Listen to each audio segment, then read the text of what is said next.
I want to think of something funny, which is a turn-off, man, and Do I dirty cannot think of fingernails. anything. I want to say I'm glad that I've never had that encounter. I never understand how it is so understood that men will never take good photos. Yeah, they will it's the never same have. thing. They'll always have a smudgy lens. They'll have a selfie with a Or there'll be a toilet group in of the guys. background. Dude, there will be a group of guys and you're meant to guess which guy is the guy.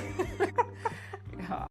Welcome back to Dirty Brown. I'm your host Kriti J, bringing you part 2 of the episode around India versus abroad. In the last episode, we asked ourselves the question, is life for brown women better abroad?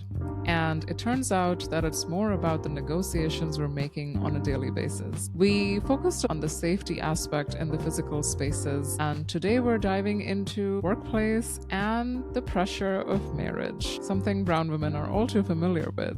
If you haven't seen part 1, make sure to check it out, and let's dive into it. Let's talk about an area where we would think things would be respectful, which is work. Since I fantasize about moving to India, I also talk about this with my friends, especially friends who have worked in globally 2 different cities, but the same company. But what I was surprised to hear is that it's same HR, same policy, same everything, it's still different. You do have to learn to work around sexism here versus there, even if it is the same company. I know you work in fashion and it may not be as male dominated as tech, which is where I'm in. Curious how does the power dynamic work there? How does sexism show up? I was working in a big company. My set of brands was headed by this powerhouse woman. And in our team, there were a lot of women. And all of us were given the due respect for the work. Okay. So I felt like maybe it trickled down from there. I definitely did feel very proud of the fact that she was at such a high level. It must be inspiring to see representation. Absolutely. Right? In that band of leaders, she was the only woman. The glass ceiling. It's there for women globally, everywhere. The other thing is that because so many women land up leaving the workspace to pursue family responsibilities, there aren't that many women to begin with. And that's the tax that we pay as women. Women are expected to be the caregivers and leave their careers as opposed to the other way around. Ideally, it should come naturally that both are working equally and both are sharing equally, but it's still at that level where the man has to put in that extra effort to ensure that the woman is able to flourish in that life without feeling the burden of family responsibilities. Yeah, and the man has to work extra. Basically comes from the fact that the baseline is just low. So for them to actually come to the level where it feels like an equal partnership, they just have to do more than what they have been doing so far. Right. I think women listening will agree that there is also silent sexism hidden behind policies. Like companies don't have enough paternity leave. It's 5 days. What? Yeah. 5 days? That's nothing. I don't understand, what were they perceiving paternity leave to be? Are they thinking that the man has no contribution at home and which is why they won't need the leave? Yeah, I think the 5 days is basically you have to maybe be with the woman in the hospital and then bring her back, and once you've done that, your responsibility is over. Some companies who are giving longer leaves, but I think in India there aren't that many. I have to look this up, but I think in Canada there's mandated paternity leave. The company that I'm in, it's definitely around 4 months. Why we don't get that kind of privilege here? Just to add to this, I don't know how relevant this is, but period leaves. Oh my God, don't even get me started on that. Can I tell you something really funny? The place that I would work at, apparently the company had conducted an internal poll to find out, do women actually want the period leave? Mm-hmm. And the conclusion was that women didn't want it. And I was just I was not even asked that question. Who are these women who don't want it? I think they only asked the women who they knew would say no under the pressure. Who are these women? No, we absolutely need period leave. The experience of periods does not change whether you're in Canada or here. But do you have the provision of period leave there? No. Oh. But one thing that I definitely do is that if I'm taking a sick day because of periods, I don't hide behind I'm unwell. I say it that I'm having cramps and that's why I'm taking the day off. So I'm trying to normalize that a little bit. So you get 2 work from homes or during the month. I knew one day would go in the period leave. my manager is a man. And I was considering, like, am I meant to tell him that, I'm on my period, so I will work from home today? Or, like, do I have to hide behind I that? mean, if you ask me, and I'm a bad influence when it comes to this, I would totally say Like, go for it because we need to normalize it. Yeah. And the more women actually just like start talking about it, that's how we're going to normalize it. Speaking of things that work against us, let's talk about marriage. We are unmarried, child-free. How's it been dealing with that pressures from family? When I was in my 20s, my parents really wanted me to get married and they tried a lot. In India, people assume that between 24 to 28, the woman should be married so that she can have kids before the age of 30. Somehow, all of the men that I did meet, either through my parents or through dating apps or whatever, I didn't meet anybody that I thought I would eventually settle with. You're making a decision for your life. It's not like, oh, 6 months and you're done. Yeah. So my parents were anxious about it. Yeah. That this should be happening and why is it not happening? There must be something wrong. Anytime we would have the discussion, it would never result into a meaningful conversation and it would just escalate into a fight. It was just awful for both sides and I didn't like it, my parents didn't like it. It just didn't make sense to be investing all of their emotional energy into something that we actually didn't have any control about. Yeah. Right? Because at the end of the day, I had to meet the right person. And if I'm not being able to find that right person, then how do I settle? Right? So eventually they realize that, the more we push her on it, it's not going to work out and it's just going to create a lot of animosity over nothing. Yeah. So might as well just back off and let her take her own decision. So now also from time to time that discussion does come up, but it's a lot more civil. It's a more understanding based. They do try to tell me the disadvantages of not being married at the age that I should be, or that if I were to have kids, it'll be so late in my life. How am I going to bring them up? When they're off to college, I'll be 60 years old and things like that. I absolutely get their point of view. But even I know for a fact that it's better to not make a decision than to make a wrong one. So that's something that they've also understood. And the way I'm leading my life now, they've been very, very supportive of it. And it's been good that way. I'm glad that you have an understanding with your parents. I've had a similar story where as soon as I graduated college and a couple of years of working into my career, started getting the pressure of getting married and whatnot. I've dealt with it in all the way from like a mature conversation to an immature conversation where I would just hang up. I'm far away. It was just easy for me to hang up and not have the conversation anymore. Or just like joke about it. Like, especially to my Nani ji, like I love saying this to her and my mom hates it that I do this. I'll say things like, Nani ji, I already got married, you didn't know? Or like I'll be like, oh, I eloped but I got divorced, so like, you didn't get to meet the person.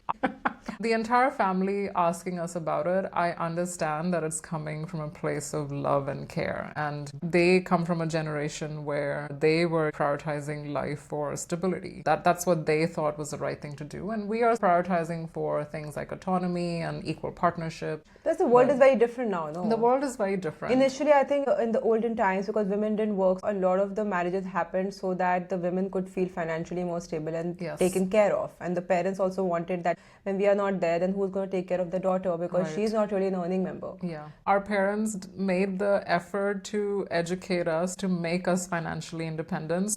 I think our parents succeeded way too. They succeeded too much. Like ज़्यादा पढ़ा दिया. They wanted us to be independent thinkers and everything in terms of giving us a good education, giving us the exposure, giving us that freedom. But it sometimes does feel like that the world that they saw versus what we see today, it's so different. If we weren't financially independent, then yes, we would not have the autonomy or the power to be like, no, I want to make this decision for myself. And now that we want to choose our partner at our own pace, and like we're not going to just get into a marriage because that's what we have to do. It's more companionship focused. You want to be, with somebody who will understand you, support you in your goals. You're already making the money, so you don't need the financial support. You basically need the emotional support. Yeah. And it's nice to share your life with someone. It is. It absolutely is. Yeah. But with the wrong person, it can be miserable. It can be a disaster. Yeah. So I guess distance doesn't really do anything when it comes to pressure. It's the same. Yeah. But you are here 1,000 miles away. Parents care about us. They're anxious about us, and they're gonna want what's best for them Sorry, not best for them, but best for them too, but best for us Yeah. as well. What do you think our family has most misunderstood when it comes to marriage? I think what my parents thought that I was very choosy and that I didn't believe that they had my best interests at heart. Because the options that they gave me, right, in the beginning, I didn't like any of them. They would tell me like, no, this person has a good education, good family background and all of those things, right? I appreciated those checks, but I mean, you have to be attracted to the person, right? Yes. You cannot be attracted to just the person's accolades. The person has to physically be attractive to you, and it doesn't mean that the person should look like super handsome or should look like some model or whatever. It's not that, but to you that person should look nice. Also the fact that sometimes the way the person, what their goals are in life just don't align with you, and you get to know that right from the beginning. Sometimes people say that, oh, you've just met that person once, how can you judge the person so quickly? But sometimes that one meeting is enough to know whether that person is for you. Especially when you get older, I think you pick up on things in behavior and whatnot. There's something that you probably notice of a guy in the first meeting that you were like, oh, this person is just not for me. I'll give you a dating app example. I was talking to this person and he asked me what are some of my hobbies or passions or whatever, and I brought up this podcast and he was like, what is the podcast about? And I told him it's about women empowerment, and his reply was, oh, so you're one of those who hates men. Oh God. Immediately, it was a turn off. Being a feminist does not mean you hate men. But anyway, we're going to digress if we get into that topic. But like that was like an immediate turn off. When I initially moved to Toronto, I met a lot of folks where I found myself engaging in these debates about why we need feminism. And debates like why movies like Kabir Singh and Animal are problematic in this environment. But it's so obvious that they are problematic. But it is not obvious to them. To these men, it's just entertainment. It's just a movie. So like I found myself debating about these things. Like I want to feel uplifted and supported and not exhausted at the end of the day. But like I want to think of something funny, which is a turn off, man. And I dirty cannot think of fingernails. anything. I want to say I'm glad that I've never had that encounter. I never understand how it is so understood that men will never take good photos. Yeah, you're right. Like even on Somehow, dating apps. they will never have, they'll always have a smudgy lens. They'll have a selfie with a Or there'll be a group in of the guys. background. Dude, there will be a group of guys and you're meant to guess which guy is the guy. Yeah. Man, please take better photos. We've been talking about this topic for a while. But this is really the state fun. of affairs. No, but this can explain to why a lot of the women who didn't get married early have actually not gotten married until they're at least 35. Yeah. Let's take my example, right? I have had relationships, but something in compatibility didn't work out. In one of the situations, there was also emotional abuse that psychologically fucked me up for some time. And after that, it took me some time to heal from that trauma, to be able to get back into a healthy relationship. But at the same time, some of these experiences, going to therapy and whatnot, have also made me learn about a side of myself that I didn't know I had. So one good thing came out of that, where I'm living a more authentic life now than I used to before. And then once you're older, it gets harder to meet people with work and everything. And then I think in this climate, like with social media and everything, like things are getting so polarized that it's just getting harder and harder to meet somebody who matches your frequency. Yeah. This episode just became about marriage. But No, it became about a lot of things. about a lot of things, yes. Actually, I think it's more to do with how did we reach this point in our life, I think. True. We dated good people, bad people. Yeah. You know, and not bad because they're bad people. It just wasn't compatible. Bad for us. Sometimes things just happen the way they were meant to because they're meant to teach you a lesson. Yeah, and if we're choosing to stay unmarried, and I think our parents are understanding this now, like we're choosing this because this is what's working for us right now. We're not opposed to it. And if we meet the right person, It will happen. It's always on the cards. So Absolutely. if we were to think through everything that we have discussed, like where do we truly think, like really, women are free? I don't think women are ever going to be that free until... Actually, it's not just that the men are the problem. Even the women also who perpetuate certain mentalities, they also become a problem. Yeah. Because sometimes women limit women. Yes, and that is also a symptom of patriarchy. Right. Yeah. So we're just living in this Hunger Games mentality at that point when it's women versus women. Yeah, aunties in the neighborhood that ask you the question, na, कि बेटा आपकी शादी क्यों नहीं हुई? Can I tell you, I'm actually trying to get away from the stereotyping aunties as the bad people because it's both aunties and uncles. And we need to call them out as well. What about you? Is it more aunties or uncles who are asking you to get married? Make sure to drop a note in the comment section below. And before we end the episode today, Sugandha and I had to ask ourselves the question, where is this all heading? If we had this conversation 10 years from now, what do we hope feels different? I hope that, we don't have to create these bubbles for us to feel safe. Yeah, that would be amazing. Like not having to constantly think and wonder, if I do this, what are the repercussions? What if I do that? What are the repercussions? So if I don't have to apply my brain and all of that and just do the things the way I want to, whenever I want to, I think that'll be like a good place to be. It would be. And like we haven't even touched the topic of women who don't have these means. Their lives are probably so much smaller, and their lives would also be better. And that would be an amazing place to be in. What do we hope stays the same? See, actually, world is ever evolving, and we are also evolving. The world around us, the environment, everything is going to be evolving. And honestly, I don't know about the women part of it. I think it's just going to be the AI stuff. Oh my God. That's another can of worms. Because that's something that's going to have a rapid, influence on our daily lives. In terms of what stays the same, I don't think anything is going to stay the same. But whatever does evolve, especially when it comes to technology, I hope it is more geared towards women's safety than towards, women's space being breached. As stuff starts happening in the digital life, then, even the digital space will not remain for us. Yeah. It's kind of scary. It is scary.